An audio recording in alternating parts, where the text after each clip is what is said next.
India جو be L A کے پیچھے ہے اس ٹائم، جو ہماری سیکیورٹی تھریٹس ہیں کے پی بلوچستان، اس میں جو ایشوز ہمیں آ رہے ہیں ٹیررزم کے، آپ کا پوائنٹ آف ویو کیا ہے کہ ہمیں اگر روکنا ہو اس سیکیورٹی تھریٹ کو ٹیکل کرنا ہو تو اس میں کن بڑی قوتوں کو، پاکستانیوں کو اکٹھے ہو کے یکجا ہو کے اس کا مقابلہ کرنا چاہیے، ہمیں کون سے سٹیپس لینے چاہیے کہ اب یہ فوج پاکستان کر لے گی، بہتر کر لے گی. وہ اصل پہ کئی دفعہ ایسا ہوتا ہے کہ آپ کچھ چیزوں فرگو کر جاتے ہیں وقت کی وجہ سے.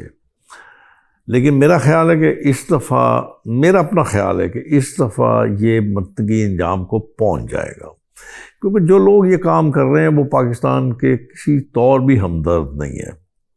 وہ پاکستان کے پاکستانی کہلانے کے یا پاکستان کی سرزمین کہلانے کے یا وہ مسلمان کہلانے کے بھی وہ میرے خیال میں شدت حقدار نہیں ہے. یہاں تو کئی جگہ نہیں ہے کہ اسلام میں کہ آپ نہتے لوگوں کو مار دیں، آپ ظلم و تشدد کریں. مطلب اگر پڑھیں آپ تو یہ کہتے ہیں کہ کسی ناجائز ایک شخص کا قتل پوری انسانیت کا قتل ہے. کیسے مسلمان ہیں، کون لوگ ہیں وہ، کس نظریے سے تعلق ہے ان کا، میری جانے بلا میرا جو میں سمجھ پایا ہوں، تو میں یہ سمجھ پایا ہوں کہ ان کو صرف اور صرف ان کا نظریہ، ان کی سوچ، ان کا ایمان جو ہے میرا پیسہ ہی ہے بس. اور ان کی انٹرفیرنس، فورن انٹرفیرنس بھی تو اس میں ہے نا کہ یہ بہر جب آپ خود کسی کو موقع دے رہے ہیں تو آپ فورن انٹرفیرنس کا کیوں اتنا تذکرہ کرتے ہیں؟ کیونکہ کے پی گورنمنٹ کہتی ہے کہ نہیں جی وہ ٹھیک ہے طالبان. مطلب دیکھیں نا، میں وہی تو کہہ رہا ہوں، پھر تو وہ جو یہ بات کہتا ہے کہ طالبان ٹھیک ہیں، یہ بات تو آپ پوچھئے بلور صاحب سے پوچھئے. ایک میاں صاحب تھے وہاں پہ، پٹھان تھے، وہ بھی ان کا بھی بھائی قتل ہوا، شہید ہوا بلور صاحب کی بھی شہادت ہوئی. ان لوگوں سے پوچھئے نا کوئی صحیح ہے کہ غلط ہے. آپ کو کس نے اختیار دیا کہ آپ مسلمانوں کو آپ اس طرح شہید کرتے رہے؟